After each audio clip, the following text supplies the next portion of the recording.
avuto anche l'onore di collaborare con un grande artista trapanese, forse il più grande poeta trapanese che abbiamo contemporaneo,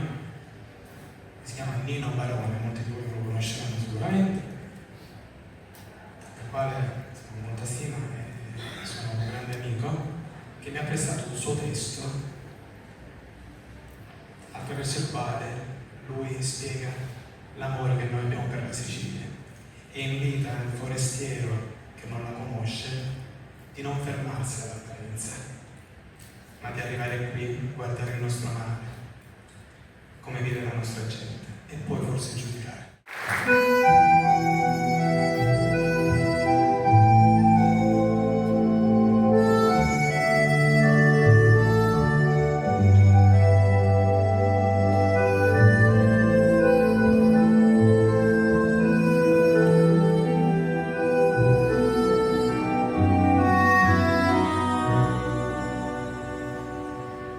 A me Sicilia merita di stare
canzone,